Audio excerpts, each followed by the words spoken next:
तर मित्रांनो, आज भाऊच्या धक्क्यावर रितेश सर चिडले आहे संग्राम चौगुलेवर। तर मित्रांनो, आपल्या सर्वांचं पगारी न्यूज चॅनलवर स्वागत आहे। तर मित्रांनो, रितेश सर डायरेक्ट संग्राम चौगुलेला असं बोलले की तुमची वाईल्ड कार्ड एंट्री झाल्यानंतर अख्ख्या महाराष्ट्राला वाटलं होतं की काहीतरी बिग बॉसच्या घरात नवीन बघायला मिळेल आणि महाराष्ट्राला असं पण वाटलं होतं की आता संग्राम चौगुले, निकी अरबाज आणि वैभवला एकटा भारी पडत आणि एकटा पुरून उरल।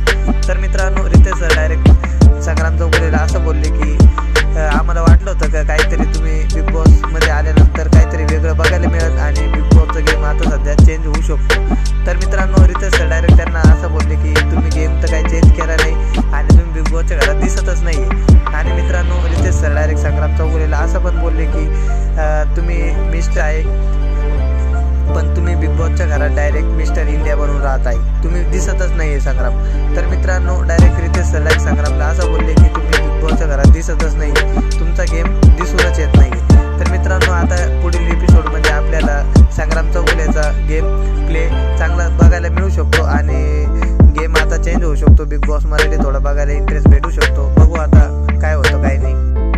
आणि मित्रांनो, तुम्ही संग्राम चौगुलेचे फॅन असाल व तुम्ही संग्राम चौगुलेला मोठ्या प्रमाणात सपोर्ट करत असाल आणि तुम्हाला वाटत असेल की संग्राम चौगुले बिग बॉसची ट्रॉफी लास्टला विन व्हावं, तर मित्रांनो आपल्या चॅनलला सबस्क्राईब करा, लाईक कमेंट शेअर करा। धन्यवाद।